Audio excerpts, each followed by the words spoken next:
partiu cá para fora. Quer dizer, ele percebeu que aquilo era uma shoulder, qualificando rapidamente. E afastou-se. Por conseguinte, ele hoje, a meu ver, e por isso o convidei, ele tem uma capacidade para ser juiz desta realidade que eu não conheço noutra pessoa. Desde Jota até Presidente, zangou-se e mandou aquilo tudo à fava.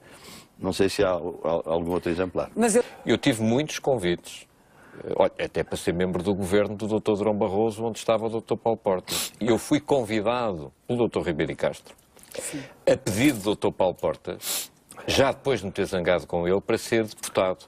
E não aceitei. Acabou, eu não acredito nessas pessoas que aí estão, seguramente vão ter o maior sucesso, mas eu disse não. E, portanto, como em determinada altura, quando eu saio de presidente do CDS, PP, Partido Popular, eu sou sondado para representar Portugal na administração do Banco Europeu de Reconstrução e Desenvolvimento. E eu disse não. E até me foi dito na altura quanto é que eu ia ganhar. E eu disse não. E, portanto, repare, eu tive imensas propostas, imensas oportunidades de poder ter uma carreira política, não no plano da Assembleia da República, etc., simpática, altamente remunerada, e disse que não. Houve muita gente que disse, foste pardo. Disse não, fui coerente com aquilo que entendia que era a minha posição. Depois saí afastado por pressentir que o CDS era um partido totalmente integrado na lógica do sistema, mesmo que condenasse e criticasse o sistema. E depois procurei lançar uma formação política nova e fui derrotado.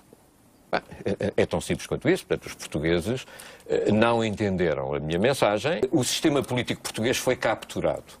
Foi capturado completamente pelos lobbies e foi capturado, acima de tudo, por aquelas pessoas que perceberam a fragilidade de caráter e de coluna vertebral de quem está na vida política. Repare, eu entendo que um político, governante, deputado, etc., com certeza que tem que ser remunerado. Mas quem vai para a atividade política não pode ter a pretensão de querer ter aquilo que vê num empresário. Não pode querer. Porque, e se quer ter, vai para empresário. Mas nós passamos a ter uma classe dirigente, e isso é gritante para mim, do ponto de vista do futuro de Portugal, que tem uma ambição desmedida de alcançar o poder, não para pôr em prática um ideal, seja ele qual for, seja um de esquerda, seja um de direita, mas para triunfar pessoalmente, ele e a sua clique. Que os governos perderam mecanismos objetivos de poder. É um poder diferente, não é? É um poder diferente. Não, são poderes efetivos. Ter moeda, fazer moeda, tratar dos juros, tratar da desvalorização, tratar das alfândegas, né? Isto é um conjunto de poderes que os governos, os Estados nacionais perderam. Gosto ou não? Eu não gosto. Sinceramente, nunca gostei. Essa foi uma consequência da integração europeia, não é? Ouça, certo, houve outros países que modelaram essa integração europeia de uma forma diferente da nossa, mas a verdade é que nós continuamos a votar sistematicamente nas eleições para a Assembleia da República, convencidos que aqueles deputados mandam exatamente o mesmo que mandavam antes de entrarmos na Comunidade Económica Europeia. Mas o que é mais grave para mim é que em todas as campanhas eleitorais, aqueles que se apresentam às eleições deem a entender aos cidadãos de que vão resolver os problemas deles se tiverem o seu voto. É mentira.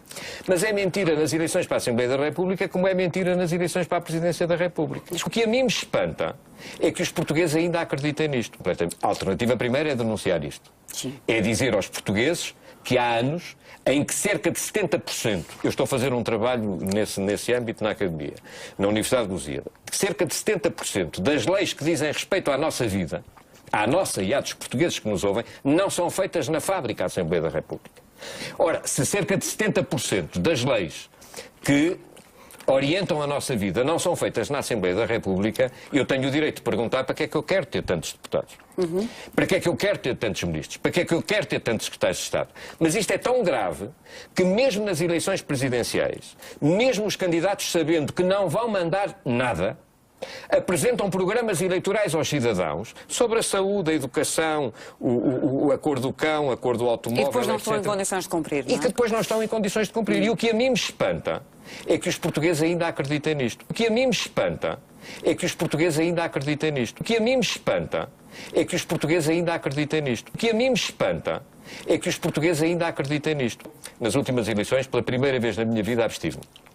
Não sei se vou votar nestas eleições. Isto é horrível o que eu estou a dizer. Nas eleições europeias? Sim, não sei se vou votar. Eu não posso aceitar, hoje, que existam médicos no Hospital de São João, em topo de carreira, a receber 280 contos, 1.400 euros, que é aquilo que estão a ganhar agora. Um médico com responsabilidades. Note, um professor universitário com doutoramento no Estado a ganhar 1.300 euros. É isto de que estamos a falar. Quando depois tenho assessores no governo de Passos Coelho a ganhar 3.000, 4.000, isso eu não posso aceitar. Dir-me-ão, isso não conta para o Orçamento de Estado, mas conta o exemplo. Porque se me estão a pedir a mim rigor e sacrifício, e eu tenho que o aceitar porque o país chegou onde chegou, eu espero que aquele que está à minha frente, que o meu dirigente, faça exatamente o mesmo. A partir de uma certa altura, esses moços que foram permanecer nos partidos profissionalizaram-se na política.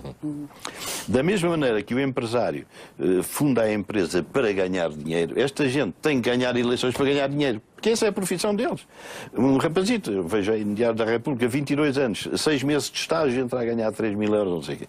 E um moço desta natureza, ou deste tipo, ao fim de 2 anos de permanência num governo, casou-se, tem um filho e não tem experiência nenhuma de nada. Fez um estágio, um vago estágio para ignorantes. E fica na dependência absoluta, na dependência do chefe do partido. Porque se ele começa, passa a expressão, a miar muito, ele vai pela borda fora. E esta é a razão, porque a sede do poder, enfim, para além da ambição, que enfim, também tem uma componente importante, para a massa, a razão do assalto ao poder é exatamente essa. É que é lá que eles são profissionais. É o subsídio de desemprego dessa gente. Eu uma vez dizia, porque corresponde àquilo que penso, que os principais partidos têm só um objetivo, é o assalto ao orçamento. Disfarçado de vitória nas legislativas e vitória para formar o governo.